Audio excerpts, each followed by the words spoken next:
So how much of these things did you buy? I mean, you got out of everything else and bought credit default swaps betting against the housing market, right? 8.4 billion of credit default swaps um, related to mortgages or financial companies. I know for sure that some of them thought I lost my mind. So you made a ton of money. Made a ton of money. We made 725 million, I think, a giant bet for us, and I was extremely confident in the outcome.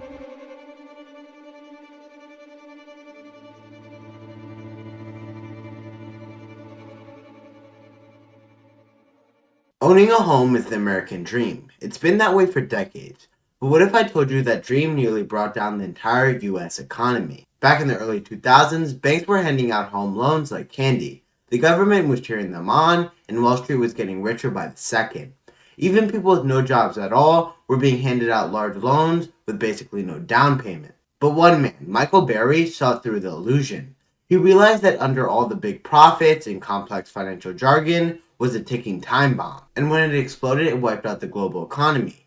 So how did he see it coming when almost no one else did? Let's break it down. Before we talk about Michael Burry's thinking, let's break down how the housing market got so messed up in the first place. For decades, banks followed a simple rule. Don't lend money to people who can't pay it back. It makes sense, right? A bank gives you a mortgage, you pay it back with interest, and everyone wins. Banks made careful lending choices, ensuring that the people who borrowed money had stable incomes, good credit, and a solid financial history before approving a loan. But in the early 2000s, something changed. The demand for housing skyrocketed and home prices began to rise.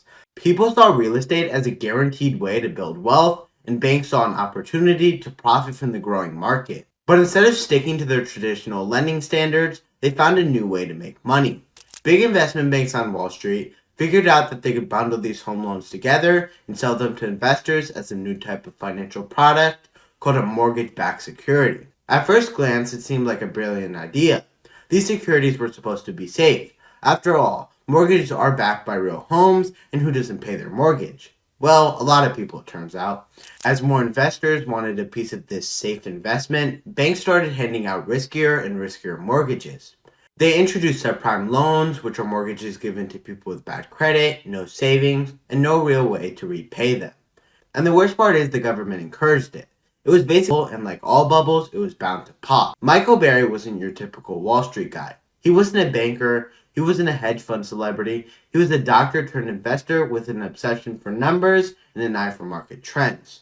While working at his hedge fund, he spent countless hours analyzing financial reports, and when he looked at mortgage-backed securities, he found something shocking. The majority of these loans were garbage. Many of them were adjustable rate mortgages, meaning borrowers got low interest rates for the first few years before their payments skyrocketed. Burry realized that by 2007, millions of these loans would reset to higher rates, and people wouldn't be able to afford them. At that moment, he saw the future. The housing market was doomed. And when it crashed, it would take the entire financial system with it. Michael Burry didn't just predict the crash. He found a way to profit from it. He went to major banks like Goldman Sachs and asked for a new kind of financial contract, a credit default swap on mortgage-backed securities. In simple, he bet that these risky mortgages would fail, and when that happened, banks would be forced to pay him a lot of money. The crazy part is banks took his bet, because they thought he didn't know what he was doing. The housing market had never crashed before, and they were making a fortune selling these mortgage securities. So they sold him these swaps, thinking he was throwing away his money, but spoiler, he wasn't. At first, Burry looked like he was dead wrong. In 2005 and 2006, the housing market kept booming. House prices went up, more people bought homes, and investors kept making money. Meanwhile, Burry was paying millions in fees on his bets, and his investors were very mad. They wanted their money back. But Burry didn't back down.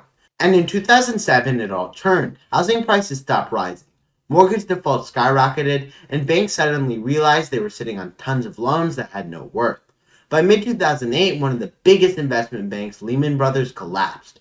Within weeks, panic spread across the markets. Banks that once seemed invincible were suddenly on the brink of no longer existing. The US government had to step in with massive bailouts to keep the financial system from completely imploding. Companies shut down, millions of people lost their jobs, and families were forced out of their homes as foreclosure signs flooded entire neighborhoods. It was the worst financial crisis since the Great Depression. And Michael Burry, his bet paid off massively. His hedge fund made nearly $700 million, and he personally walked away with a staggering $100 million. It was one of the most successful trades in financial history, but Burry used it to help prove that he was right, although people thought he didn't know what he was doing. So what can we learn from Michael Burry's legendary prediction? History repeats itself. Bubbles form when people ignore risk and think prices will rise forever. Secondly, research is important. Burry found the truth because he actually read the info about it. Next, don't always trust the experts. Tons of people missed what one guy found out. There are always new good investments, and everyone, including experts, make mistakes. Thanks for watching this video. If you enjoyed, please subscribe and leave a like. Until next time, stay tuned.